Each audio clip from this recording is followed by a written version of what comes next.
O átomo, partícula formadora da matéria. Lógico que o átomo não é a menor coisa que existe, não é a menor partícula que existe, mas é a partícula formadora da matéria. Nós sabemos que no núcleo do átomo, que é a região central, a gente vai encontrar lá prótons e nêutrons. E lá na região da eletrosfera, nós vamos encontrar os elétrons. Se você não sabe ainda sobre o átomo, primeiro você tem que entender isso. Nós sabemos hoje, pela física, já bastante evoluída, que o núcleo do átomo contém muito mais partículas do que prótons e nêutrons. Tá? Mas nós falamos aqui do núcleo na química e nos referimos apenas a prótons e nêutrons. Isso tem um motivo, é claro, porque são as partículas que realmente importam para o estudo da química. As outras partículas elas vão importar em outros estudos. Os prótons e os nêutrons são as maiores partículas que tem lá dentro do núcleo do átomo, as mais importantes. Já lá na eletrosfera, nós encontramos os elétrons. Essas três partículas constituem as chamadas partículas fundamentais do átomo. Bom, para a gente poder prosseguir essa aula, precisamos falar de um lance aqui que é o seguinte: massas relativas. É porque nós vamos falar aqui de massa de coisa muito pequena, menor do que o átomo, né? E se, por exemplo, medir essas massas como a gente está acostumado em gramas, seria algo aqui da ordem de 10 a menos 24. Isso aqui é muito pequeno. Pensa assim, o milésimo é 10 a menos 3. Desculpe, o milionésimo vai ser 10 a menos 6. E o bilionésimo, 10 a menos 9. Agora você imagina o que é 10 a menos 24, né? Então aí foi criada a unidade de massa atômica, representada pela letra U. Um U equivale aproximadamente a esse valor que aqui está, em gramas, né? Se a gente fosse fazer aí a conversão para gramas. Quando nós falamos da massa de um próton, nós dizemos que a massa do próton vale 1, uma unidade de massa atômica. Tá? A massa do nêutron é muito parecida com a massa do próton. Tá?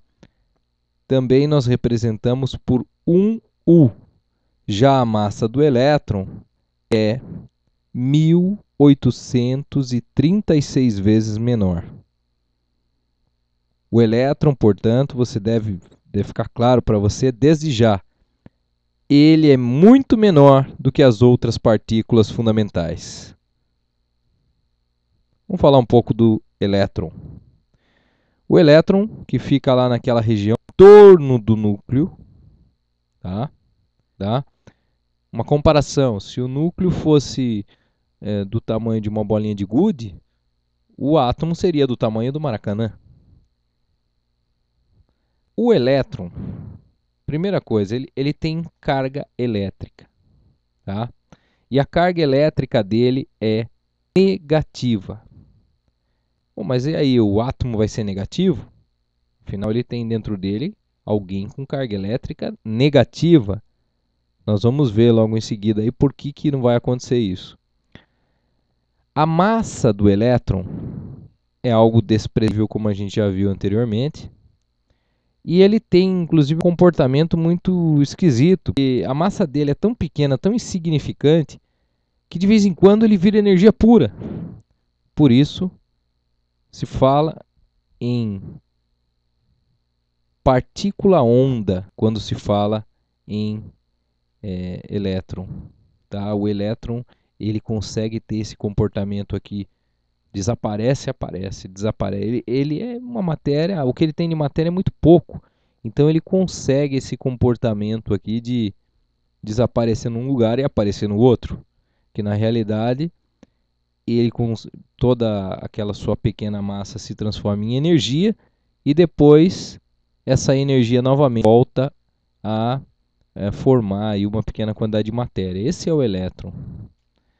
A carga de um elétron, apesar do tamanho do elétron ser comparado aí com o tamanho do próton 1836 vezes menor, a carga do elétron consegue neutralizar aquela carga que tem no próton. E que carga é essa? É a carga positiva, tá? Os prótons, eles são positivos. Então, apesar da diferença de massa, quando se fala em carga elétrica, aí a carga elétrica do elétron é tão intensa quanto a carga elétrica do próton, só que são opostas, né? O próton tem uma coisa interessante, porque um átomo ele pode perder um elétron, pode às vezes ganhar um elétron.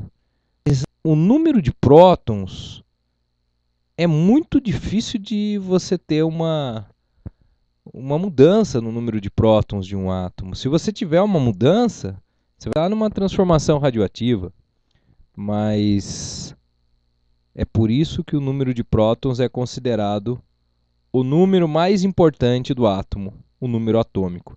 E número atômico é representado pela letra Z, tá? Assim como elétrons representado pela letra E, número de prótons representado pela letra E. Por isso nós podemos fazer essa relação aqui, P igual a Z. O número de prótons é o número atômico de um A. Quando você vê o número atômico de um A, você já sabe, está falando do número de prótons. E um detalhe aqui importante. Quando nós falamos o termo átomo, nós geralmente nós temos que estar nos referindo a uma partícula neutra, tá? Porque um átomo, depois que ele não está mais neutro, ele deve ser chamado de íon. Pensa o seguinte, o que um átomo tem de elétrons, ele tem que ter de prótons, porque o átomo é neutro.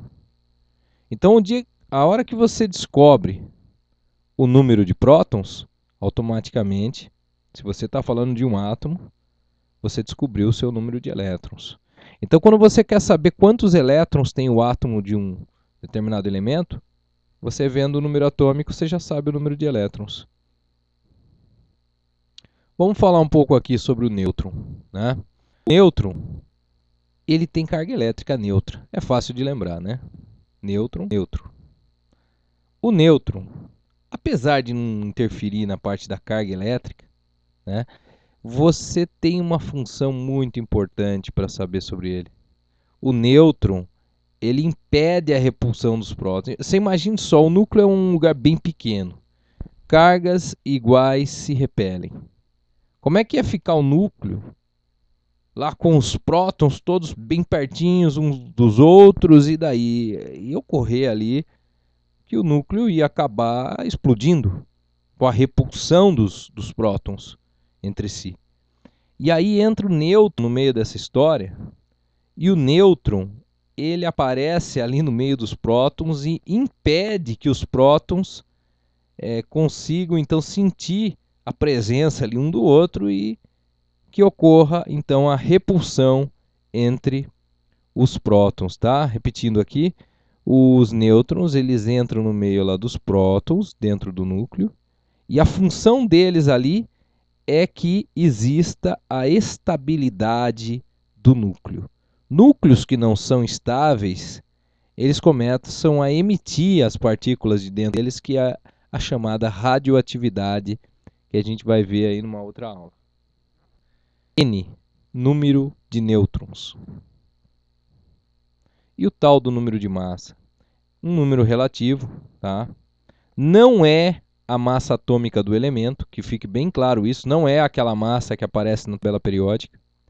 Cada átomo tem um número de massa. Como é que se encontra o número de massa de um átomo? Somando a sua quantidade de prótons com a sua quantidade de nêutrons. Por que isso? Por que eu não somo elétrons aqui também? Porque, como a gente viu agora há pouco, elétron tem massa desprezível. O que importa em termos de massa dentro de um átomo são os prótons e os nêutrons. Então, se eu somar o número de prótons de um átomo mais os seus números de nêutrons, eu vou ter um valor que vai representar para mim a massa desse átomo, porque quanto mais prótons e nêutrons um átomo tiver, maior será a sua massa. Tá? Mas repito, não é o valor da massa atômica. E a massa que aparece na tabela periódica, ela é uma média das massas atômicas de todos os átomos do mesmo tipo, do mesmo elemento. Então há uma grande diferença aqui.